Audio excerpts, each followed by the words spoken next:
Well, thank you very much. Nice place. I guess you've mostly been here, but you like it a lot better with Trump than you like it with Biden. That I can tell you. That's because you're smart. Well, I'm thrilled to welcome so many good friends to the White House as we celebrate the third night of Hanukkah. Right? Third night. Time flies. Let me take a moment to send the love and prayers to our entire nation, to the people of Australia, and especially all those affected by the horrific and anti-Semitic terrorist attack, and that's exactly what it is, anti-Semitic.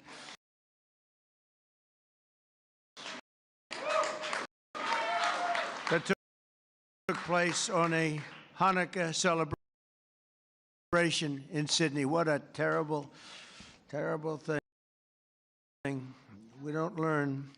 We're joined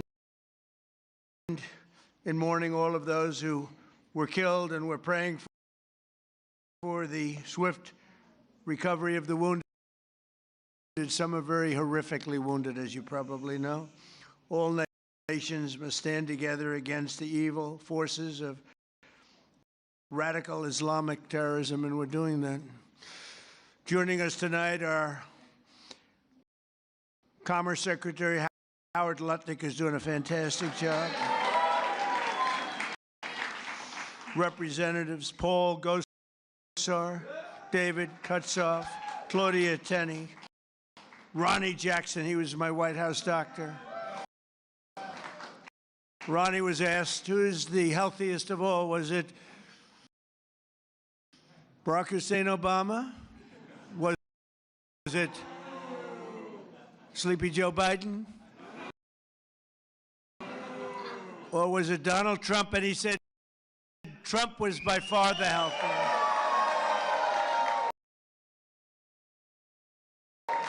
He was the doctor for all three of us, and he said Trump was by far the healthiest. I love him.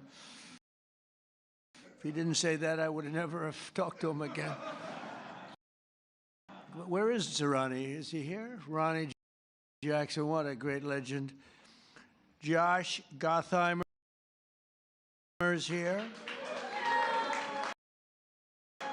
Mr. Salt is here, Mike Lawler. He's the only guy who could have gotten that for New York. Nobody else. He worked so hard on that.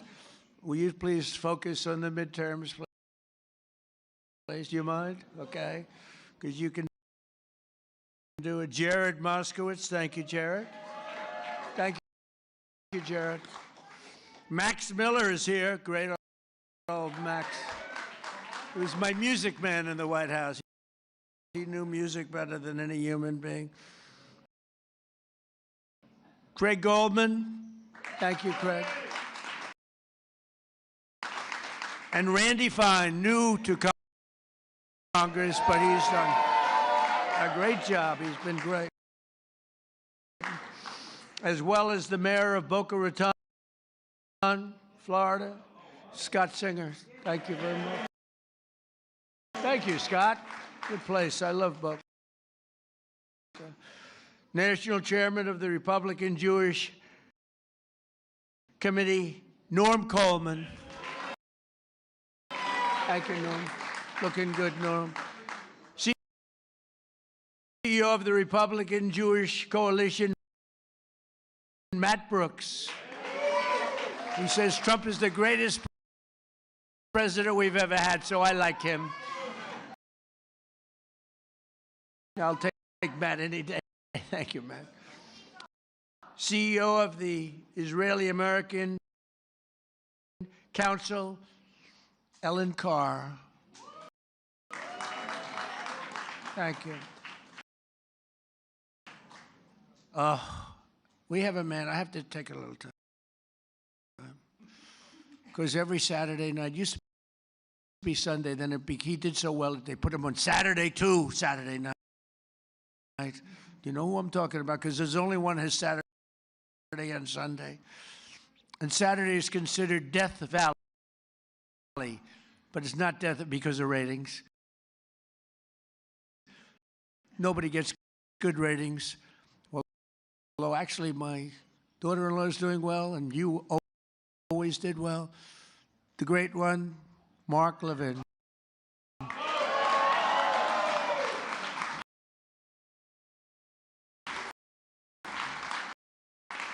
And much more importantly, his much more brilliant wife. Where are you? There you are. Would you come on up here? Both of you, get up here. Get up here. Look, every Saturday, every Sunday, I'm forced to watch television to listen to this guy talk about how frickin' great I am.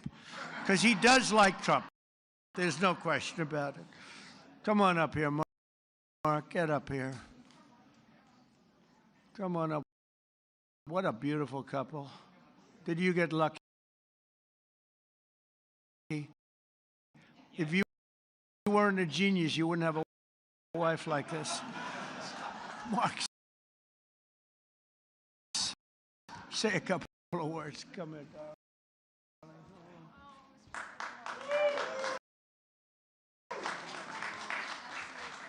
And these people do like Israel. Hold on.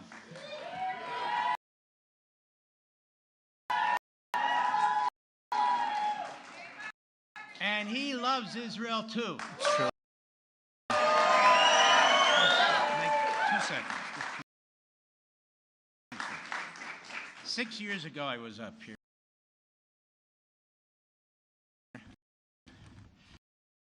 And I said, this is our first Jewish president. It's true. Now he's the first Jewish president to serve two not consecutive presidencies. We thank you for everything. That's right. Bad things happened on the second one. Namely, the election was rigged. And we found out, and you see that happening. But and you are the greatest president. Thank you very much. And God bless you. I miss you. I miss you.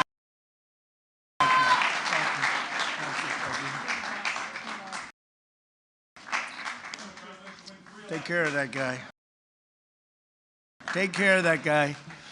No, he's so great. Thank you, Mark, for both being here. You both really are amazing. So, Rabbi Yehuda Kaplun. Thank you, Rabbi. Oh, no. Sid Rosenberg. There he is. Sid. Do you want to come up here, Sid? Mark. Should I let Sid come up, Mark? I think so. Come on, Sid. So Sid's got the #1 radio show in New York. Got the #1 radio show in New York, like by far, ABC. Works for a really nice guy, too. Actually, he's not that nice, but he's nice as far as I'm concerned. He works for a good man. Say a few words, Sid. Thank you. I love him. Do you all love him? Has there been a president even close to this guy, even close? And now I know I love him. He starts tonight talking about Australia. Good luck with anybody else in our government, starting with the Jewish people in Australia. Nobody better. And the fact that you called me up on stage, I'm going to say this. My beautiful wife, Danielle, is in the audience. The birth of my 2 children. Outside of that, President Trump, this right now is the greatest moment of my life.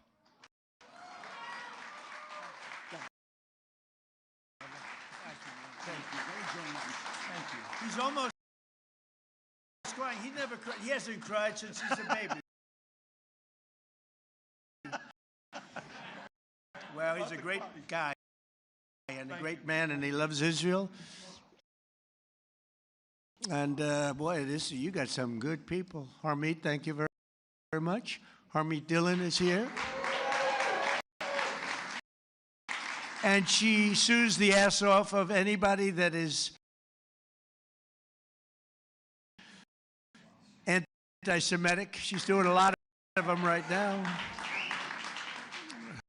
Harvard wished they never heard her name, right?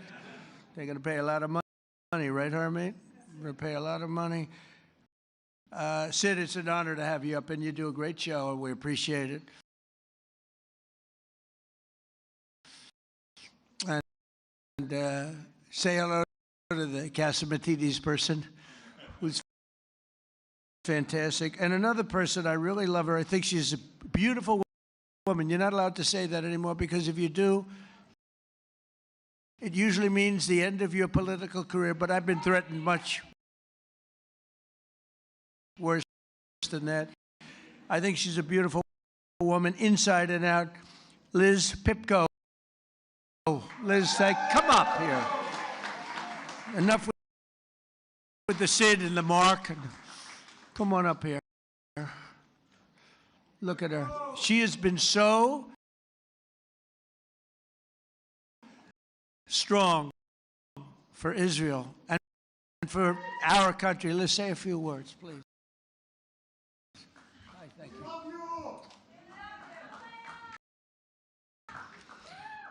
First, I want to address the elephant in the room, which is me tonight. I am grateful to President Trump for so many things, but now most of all, I'm grateful for this tiny miracle which exists because Donald Trump ran for office in 2016. I met the love of my life on that campaign, and now in addition to saving the world, I will have a child. Thanks to President Trump. So.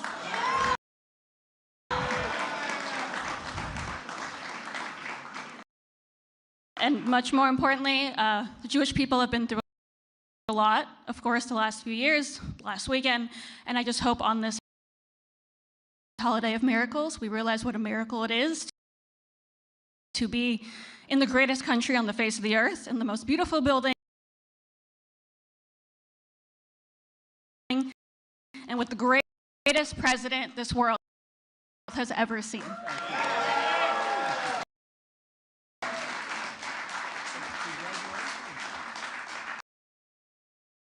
Congratulations. That's right. She was on the campaign, and she was so effective and great. And we always have to remember the ones that have been great in good times and bad. That's why Mark and the people I introduce, because I don't introduce them when they're just sort of good.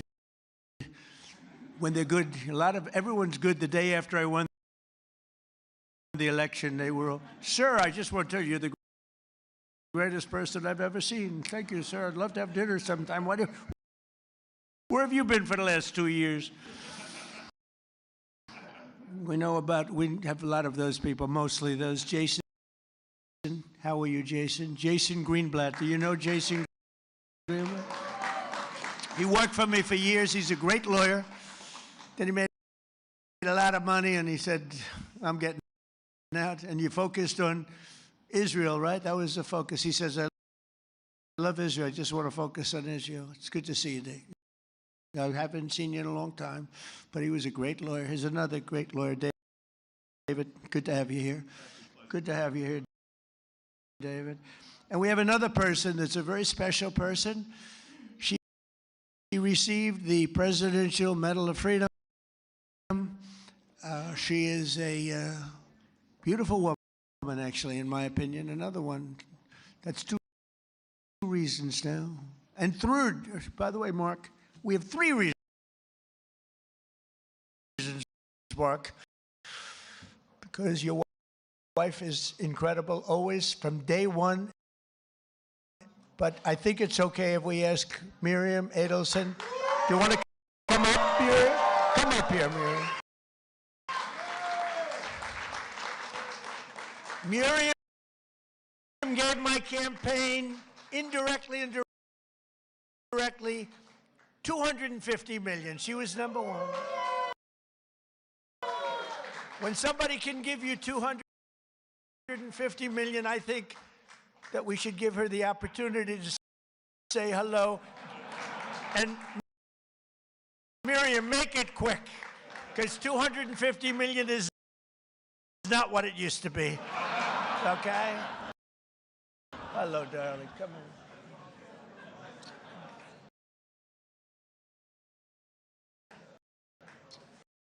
Incredible woman with a great husband, a man that loved Israel.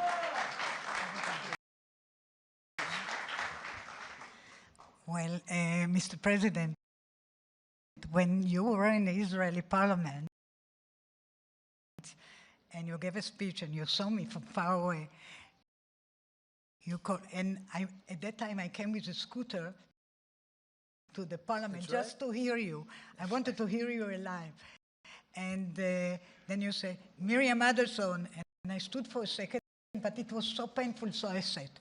Then you screamed, Miriam! Stand up! And I wish you would have known, but I stood up and heard all your compliment, and thank you very much. I saw you back there standing. Yeah, you saw me. She stood Thank up you. bravely. And now I met Alan Dershowitz, and he said the legal thing about 4 more years, and I said, Alan, I agree with you, so we can do it. Think about it. Alan's here someplace. Where's Alan? Alan is here. Oh, he had a flight. Alan is here.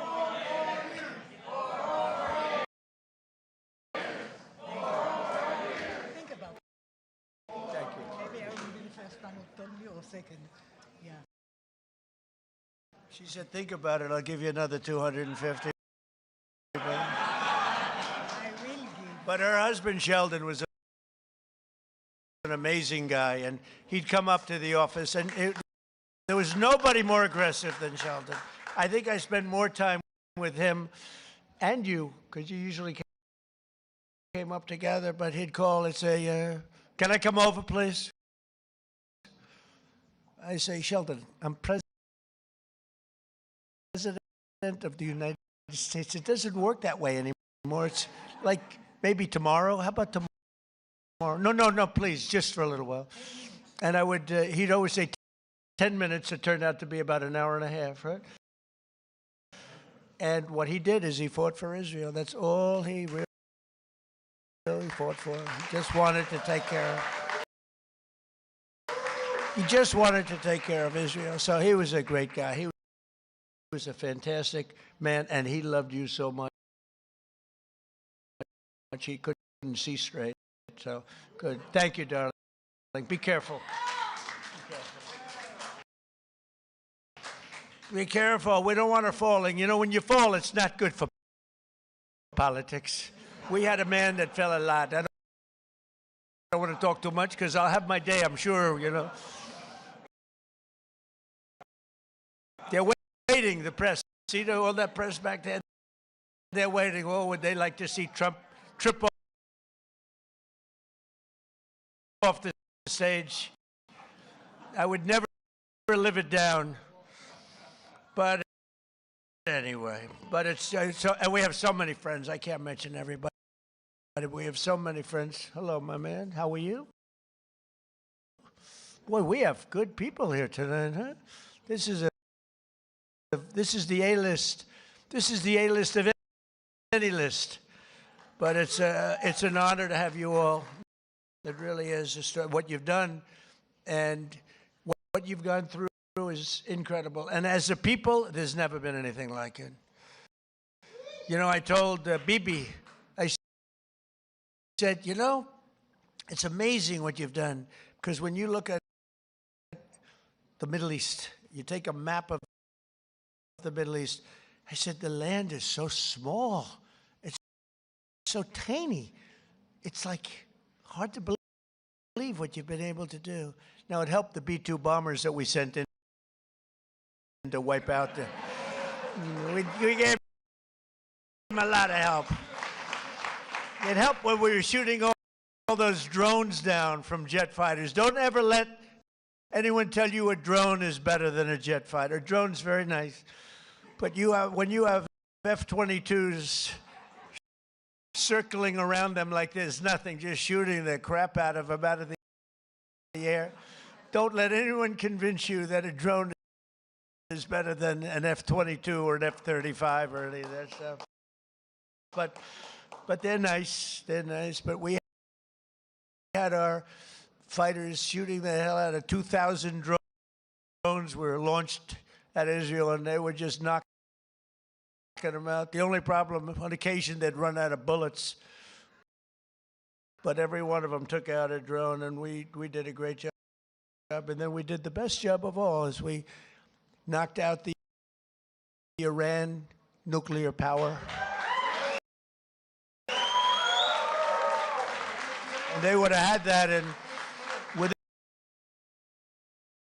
a month, I think they would have been a much different story, would have been talking from a much different place. But the story of Hanukkah began more than 2,000 years ago in ancient Jerusalem, when the oppressive tyrant, and they were really oppressive, tried, by the way, a lot of things don't change so much. They'd be oppressive today if you didn't have strength. You need strength, Mark, right? If you don't have strength, and if you don't have a partner with a good president, don't forget you had a president previously that believed in Iran. They ditched the entire world for Iran. That's why they signed the Iran nuclear deal that I terminated immediately. It was the worst deal. And Bibi Netanyahu came over here to beg Barack Hussein Obama not to sign that deal, but he signed it. He signed it. It was a whole different world. And that's why I wonder, I got the highest Jewish vote. Now, I have to say, in Israel, they say I'm at 99%.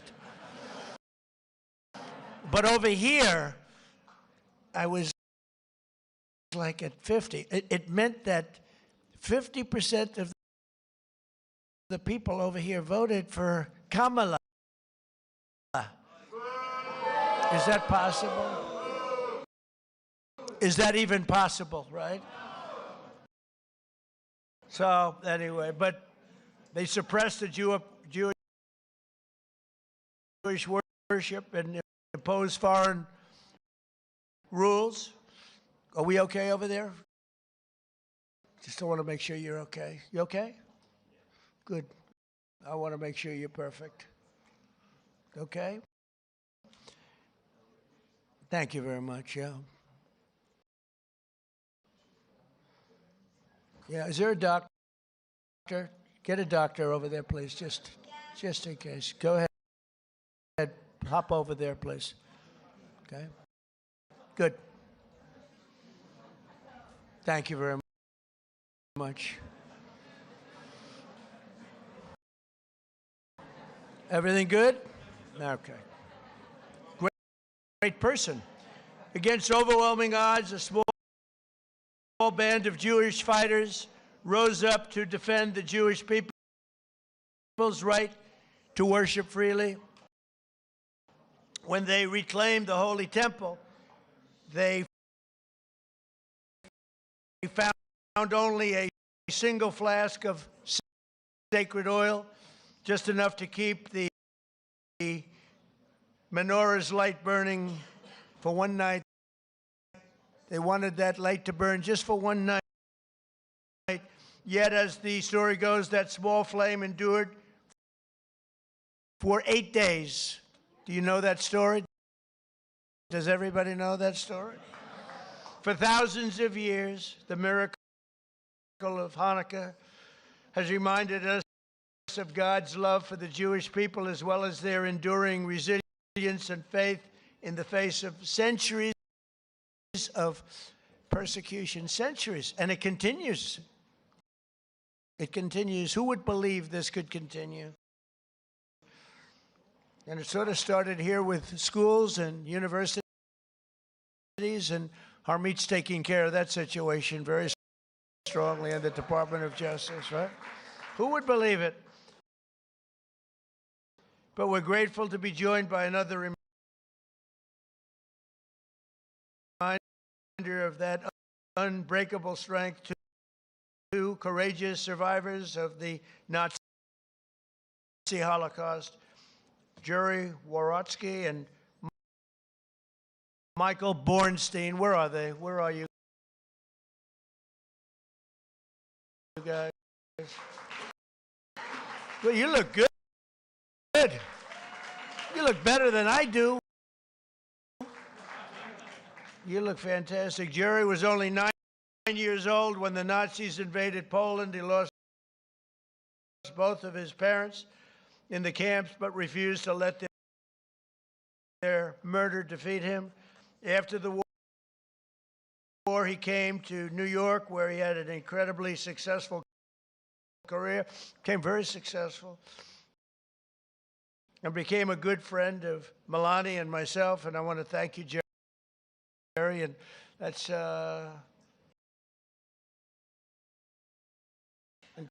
incredible what took place. Thank you very much. Thank you, Jerry. Thank you very much. And Michael Bornstein lost both his father and mother in Auschwitz when he was just a very young man, a toddler actually. Through the love and sacrifice of other family members, he managed to survive and reunite with his mother in later years. They would come to America, where Michael received a scholarship to college and eventually earned a PhD in chemistry and became one of the most brilliant chemists anywhere around. So Michael and Jerry, I want to just thank you. We're honored to have you. This whole group of people are very honored to have you both. Thank you very much. Thank you. Thank you very much. Thank you, Michael. As President of the United States, I will always support Jewish Americans, and I will always be a friend and a champion to the Jewish people. I have been. And I will say, you know, if you go back 10, 12, 15 years ago, the strongest lobby in Washington was the Jewish lobby. It was Israel. That's no longer true. You have to be very careful. You have a Congress in particular, which is becoming anti-Semitic. You have AOC +3. You have those people, Ilhan Omar, she hates Jewish people. And you have to be very careful because there's been a big change. You know, if you go back 15 years ago, I'm not Jewish, but my father was very, very friendly with many, many Jewish people, was honored by Federation. I would go with him to Federation of Jewish Philanthropies and many other things. And we grew up respecting and loving Jewish people. You know, you don't even think about it. In Brooklyn and Queens mostly. And my father didn't go to Manhattan. He never went to Manhattan from the standpoint. He could never understand how in Brooklyn you could buy a piece of land for $3 a foot, and how in Manhattan you had to pay $1,000 a foot. He said, I can't get that. I don't like it. I like to buy it for 3. So it was different. It's a different thinking. In a way, I'm glad he didn't do that because he let me have some of that fun. And I had a lot of fun in Manhattan. We did great. But my father would tell me the most powerful lobby that there is in this country is the Jewish lobby. It's the Israeli lobby. It's not that way anymore. You have a lot of people in your way. You have a lot of people that don't want to help Israel. You have a lot of people in Congress that don't like Israel. You have a lot of people in Congress that, in a way, I think, Mike, we could say it, right? You're there. You're doing an amazing job, Mike Lawler. They hate Israel.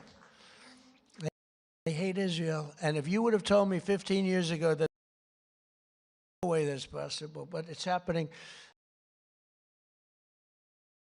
And obviously it's getting progressively worse. Less so in the Senate, but the Senate's starting off also. You get glimmers, you know, when I'm in the back rooms talking to people, you get glimmers of statements that you say, whoa, where did that come from? So we have to be, Sid, we have to be very careful because bad things are happening. And then you see what goes on in Australia or October 7th. How about October 7th? And then you have people that deny it ever happened. How about the people that deny, like they deny the Holocaust, but, you know, you figure, well, that's just many years. Well, October 7th is not many years at all. And you have people that deny October. I saw tape that I wish I never saw it, actually. I wish I never saw it. I got to see tape that some of you got to see, but as president, I got to see things I wish I never saw. But there's no denying it. But then they'll say, oh, the tape was a rigged tape. It was a tape that never existed. They made it up. It's just propaganda. I don't know if they believe it. I don't think they believe it, but you have to be very, very careful. Bad things are happening, and we're not going to let that happen. While I'm president and the DOJ and Harmeet, we're not going to let it happen, but please be vigilant and careful because you have some bad people that are now in Congress that were unthinkable to be in Congress 12, 13, 14 years ago, 15 years ago. Within days of taking office, I signed a historic executive order to combat the vile scourge of anti-Semitism, as you know. It's the strongest executive order of its kind ever signed. And we're also mobilizing federal resources to protect Jewish students and faculty. The faculty is under siege. The students are under siege. When you look at Columbia, you look at Harvard, you look at some of these schools, what's going on. But the faculty on campuses across America and are deporting foreign jihadist sympathizers and terrorist supporters at record levels. We're deporting them. We're not putting them in jail. The disastrous Iran nuclear deal, and this summer we obliterated Iran's nuclear program like nobody's ever seen. And even that CNN fake news, they're back there, the camera's roaring. The light will go off in any second now. They hate when I mention their name because they know it's only bad because they're crooked as hell. They're fake news, you know, the term. I think it's one of my better terms, Sid, right? I don't think anybody takes it away. We have some good ones, Pocahontas, but I think fake news is probably pretty good. The only problem is it's actually not strong enough. You know, fake, it's crooked, corrupt, disgusting news, but we'll have to do with fake. But fake said fake isn't strong enough. That's the only problem. It's actually, I wish I could come up with a word that's really more powerful than fake, but fake is good enough. But CNN with the attack on Iran, they said, well, I used the word we obliterated them. You know why? Because the pilots told me they know better than anybody, and the pilots told everything, and then we had visuals. And these pilots are coming back after having endured the most dangerous ride. I said, did you guys, I had them all to the Oval Office. After 2 weeks after the attack, I had them all. I had the pilots, and I had the people that maintained the planes. I had the people that fly the tankers. We had 52 tankers because we had the 7 major planes. We also had 4 planes flying in different, of the B-2, flying in different directions. Iran didn't know what the hell was happening.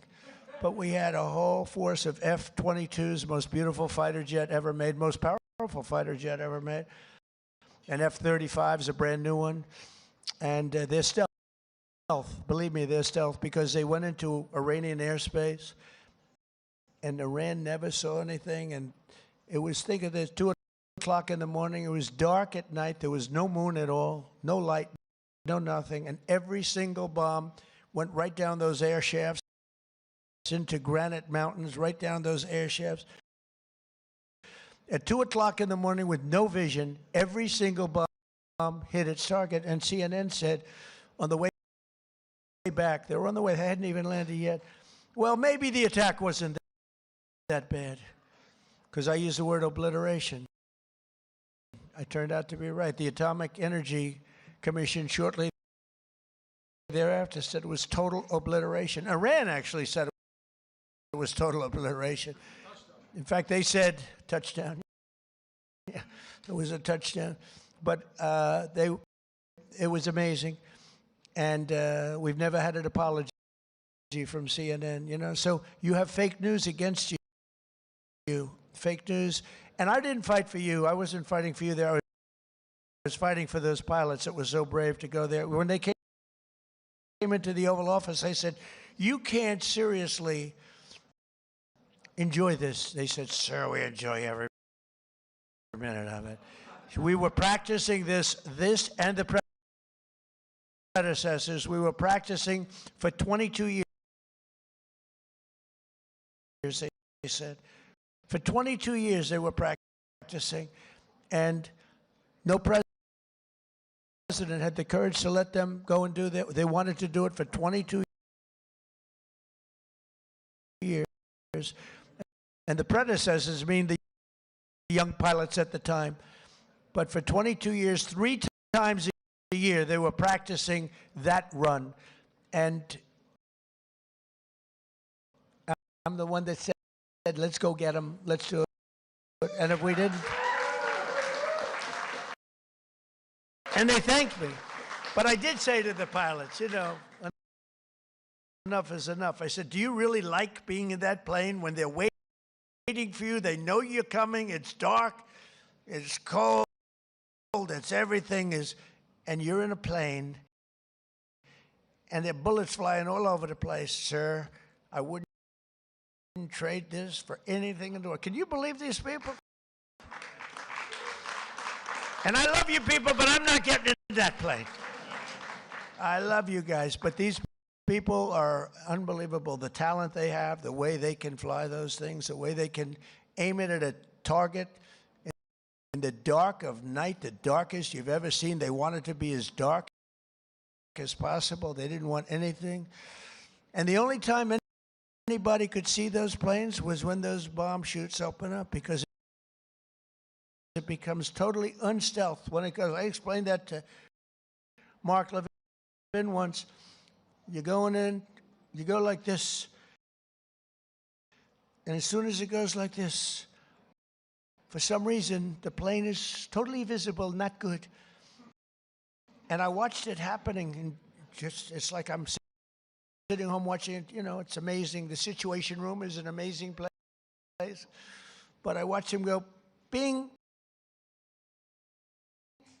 bing, It went bing, bing, and two massive 100,000-pound bombs come pouring out. And the job they did was incredible. I mean, compare that to, look, I thought he was a nice man, but compare that to the Jimmy Carter attack on. That was not good, with the helicopters and the men running all over the place trying to get the hell out of there. This was not good. This was the single greatest military attack that anyone's ever seen. And that sort of put an end to, we helped Israel very much, as you know, with their attacks on Iran before that, but that really put an end to it because they were about a month away from having a nuclear weapon. I officially recognize the true capital of Israel and opened the American embassy in Jerusalem. Is Julie good? She right? Where's Julie? Oh, good. I thought it was you that went down. It wasn't you? Oh, good. I was worried about. I didn't care about anybody else. I said, is Julie in trouble? I thought it was you. Good. It's somebody else. I wish them good luck, but I don't want that to happen to Julie. That's Mark's wife, by the way. And yeah, we love Julie. But I didn't see Julie ever going down. She's not. She's like a rock, right? Mark, she's a rock. I wouldn't want to have her as my enemy. She was also a great lawyer, by the way. I also recognize the Israeli sovereignty over the Golan Heights. Right? And that's one they didn't even ask me. Even Sheldon, who was the most aggressive human being there is in the entire world, this incredible woman, although she had total control. He was aggressive with everybody, but Miriam, he wouldn't play games with Miriam, but he was actually a sweetheart. But he never even asked me about the Golan Heights because he said that's a step too far. I actually gave it because I called up. I heard so much about Golan Heights, from Jason Greenblatt. I heard it from so many people. And I actually asked David Friedman. I said, he was the ambassador at the time, good guy. He said, and by the way, Mike Huckabee's doing a great job now. Two good ones, two very good. But I asked David Friedman, I don't know if David's here, but I asked him because he is so Israel-oriented. I mean, he's great. I said, David, tell me about Golan Heights in 5 minutes or less. You know, I'm taking in like 1,000 years of history in 5 minutes. I said, give it to me in 5 minutes or less.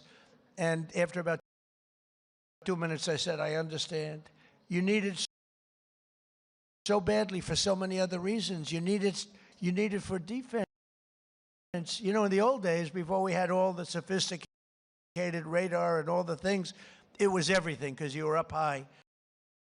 But I learned enough, and I signed the Golan Heights, the rights to the Golan Heights over to Israel. Nobody thought that was possible to get. They've been working on it for 70 years, Mark. 70 years. You know, planes would fly into places that have meetings that would last 2-3 days. All they talked about was the Golan Heights, right, Jason? And nobody ever did anything, but I did it, and we did it quickly. And I say, hey, good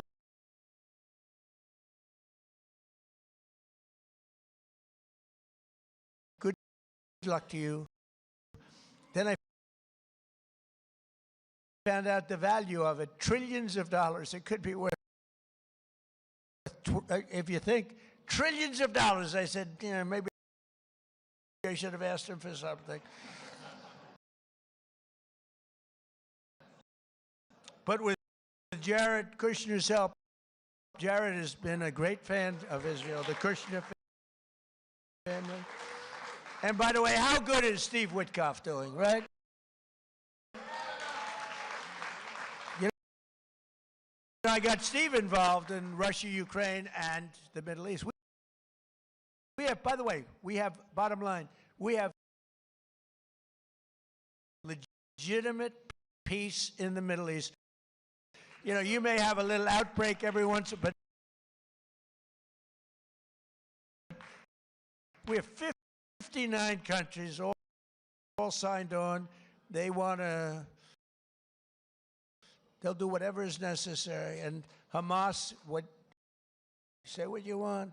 Hamas, you know, we got back all of the hostages and all of the dead, young, beautiful people that were dead. And nobody thought that would happen. In fact, I even said, the toughest are going to be that final 20. We're never going to get them. But we played very tough, and we were very tough. We meant it. And we wanted to get back the 28 dead. 28 dead, young, beautiful people dead. Most of them, I think, pretty young. All of them pretty young. And the parents came up to me, and I told the story before. We had another little celebration of Hanukkah before. But I told the story before where the parents were as dedicated to getting their dead son back as they were to getting the live son back. It was an amazing and a beautiful thing, but I didn't think it would be possible. And then when we got the 20 back, when we got the live back, we didn't have anywhere close to the 28 dead. And I said, there's no way, but I said, you got to get it back. You got to get them back. I told that to Hamas, got to get them back. And you know what? One by one by one, we got them back. And we got the last one back.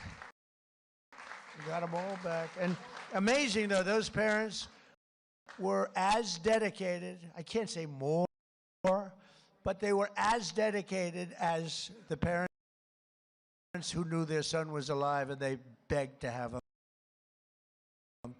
And I'm very proud of it. I thought the last 20, and it was tough, you had to know. But Steve Witkoff was great. Jared Kushner was great. And, you know, Jared's a brilliant guy, we all know. But Steve's a great deal maker. But I noticed one thing about him. He had the greatest personality. He was a real estate guy in New York. He knew less about rivers and meets and bounds in Russia and the various places he's working on. He knew nothing about it. But I recognized for 20 years, I've been dealing with everybody in New York. I said, Steve has the best personality. I have other guys that are great deal makers, but you have to go into World War III before the deal. We didn't want that. I said, everybody loves Steve. He's a great deal maker, but everybody loves him.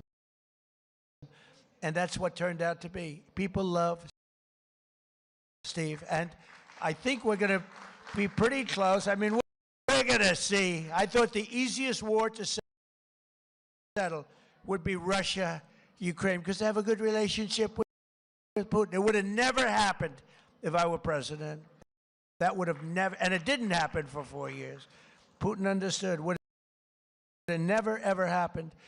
But Steve has done a fantastic job, and he loves Israel, and he's done a great job. So we did Israel, and we did peace in the Middle East, and we have a real peace. That's a real peace. If Hamas acts up, they know it's big trouble. And we have Hezbollah, as you know, in Lebanon, and they're big trouble. But we have peace, and we have many countries that want to go in and take out Hezbollah if it happens, if we want to do it. Not just Israel. Many countries would do it. There's tremendous unity now in the Middle East, and we really do. We really have peace in the Middle East for the first time ever, so it's an honor. It's an honor. So we did our ceasefire agreement to end the war in Gaza, which everybody said was an impossibility, and we begin the new era of that beautiful peace in a place that nobody thought peace was possible, the Middle East. So congratulations, everybody in this room. Everybody wanted it. But the story of Hanukkah reminds us that light will always prevail over darkness, and faith and triumph over fear. Together, let us honor the eternal flame and the faith that has always protected the Jewish people. You are protected. You are special, special people. You are special people. So I want to thank everybody. I want to wish you all a happy Hanukkah. And you know, this is the first time that I've ever brought up notes to make a speech for. We call them the Christmas dinners. I call them the Christmas Hanukkah dinners, if that's okay. I hope you don't mind. But I call them New Year's dinners too. But I've made about 20 of them so far. I never had any others. I brought this up. You know why?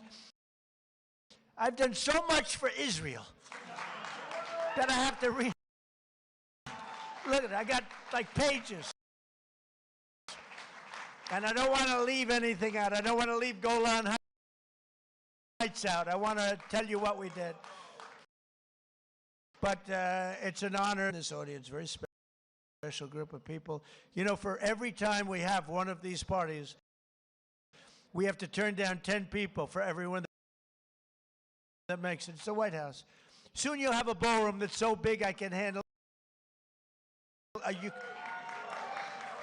And we just won the case today.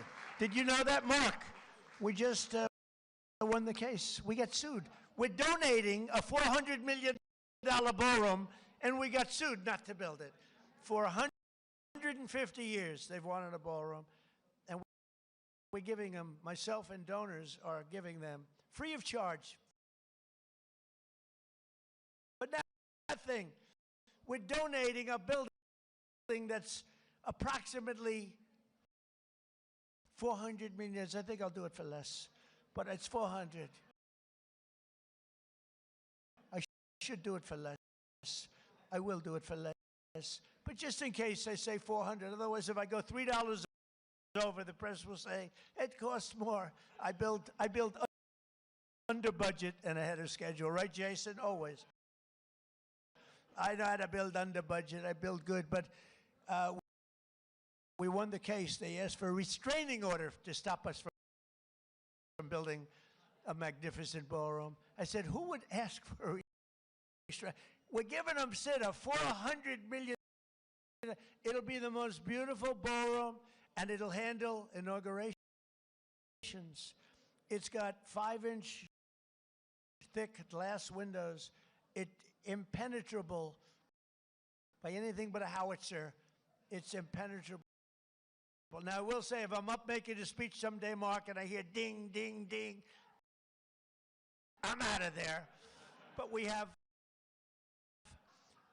it's going to be one of the greatest. I think it'll be the greatest ballroom anywhere in the world. But I said, who else but in our country would sue to stop a $400 million beautiful ballroom that people have been after for the White House? The White House has wanted a ballroom for 150 years. You know, they used to use a tent, and they have a tent, and the tent would go in a very low area because it's the only area that can handle a big tent. And if it rained, the rain would go over the woman's beautiful shoes with the high heels, about 6-7 inches worth of water. They'd be sitting in the water, and people said, would rather have that than a brand new. This ballroom is going to be amazing. Also designed to handle the inauguration so that you have total safety from not only the weather. January 20th is always a disaster from coldness standpoint. But, you know, we had it in the Capitol, and there was nothing more beautiful. But from a safety standpoint, we can do better. So we're going to have something that's really, really spectacular. And I thank the judge in the case for the courage in making the proper decision, because we didn't want to be held up. We would win that automatically anyway, but we didn't want to be held up or delayed. We want to go, and right outside you see the pile drivers going boom, boom, boom, and my wife is being driven crazy. She said, "This is not what I had in mind." You know, the first day she was great. She heard these piles that go down 150 feet into the ground. Boom. Second day, she was okay. Third day, she wasn't thrilled. And after that, it's been brutal. But you know what? You're going to have the greatest ballroom anywhere in the world, and you're going to love it. It's going to fit beautifully with the White House. Happy Hanukkah. Have a great year. We love you, and we love Israel. Thank you very much. Thank you. Thank you, Mark. Thank you.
Good evening. We're about to proceed to light the menorah. Mr. President, you know that I'm Jewish. You know that I'm American. You heard? Yeah. You know that I'm American, but you may not know that a very large part of my family lives in Australia. And that includes some of those who had escaped the attack and some who didn't. And all I can say is, listening to them on the other side of the world speak about you, you don't just express solidarity, you practice solidarity with the Jewish people.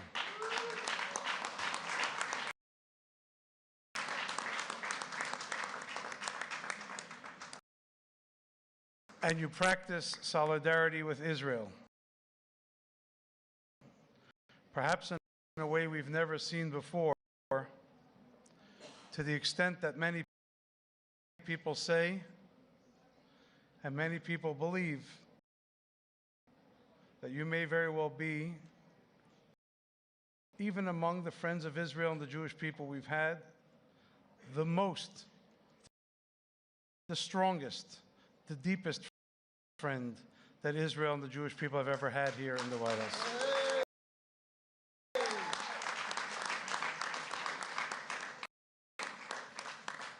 That's not to negate anything anyone has done for us, but just to tell you how so many people feel about you. We're going to light the Menorah, which gives us a message of the victory of right over might, of justice over tyranny, of light over darkness. And it is especially in this time when the Jewish people has so much of a burden that we need this light. We need this strength, not only from each other, but from you, Mr. President, who constantly remind the world that even if they all turn against us, God forbid, you never will.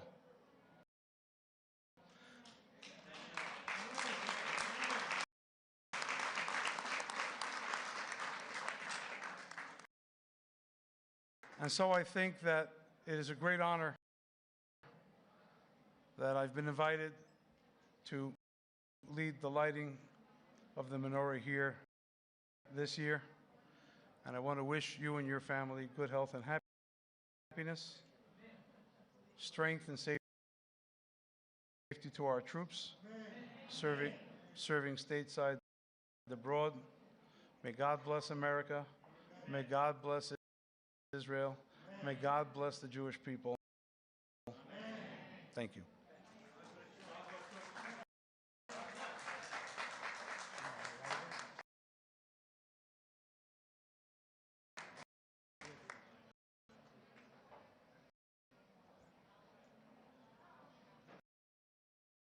We're going to make two blessings.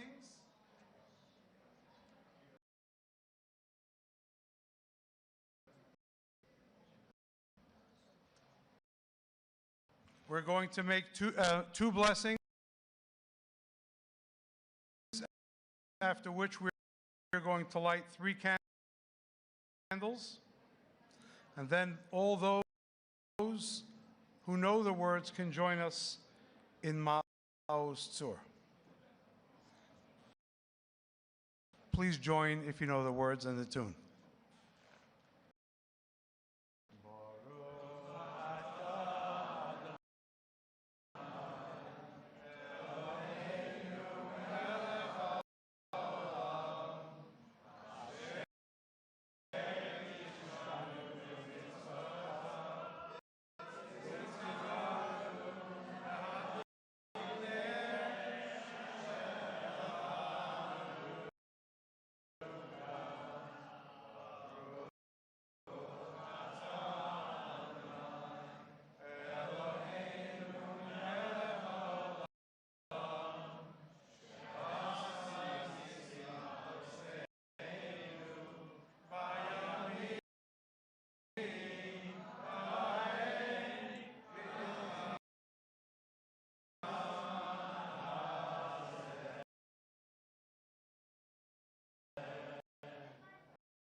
Thank you very much. Wish everyone a happy Hanukkah. Thank you. Happy Hanukkah.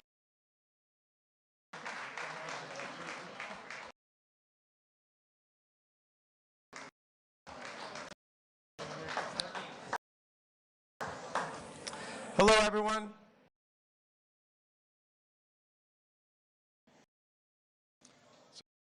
So I'm Howard Lutnick, and I am proud to serve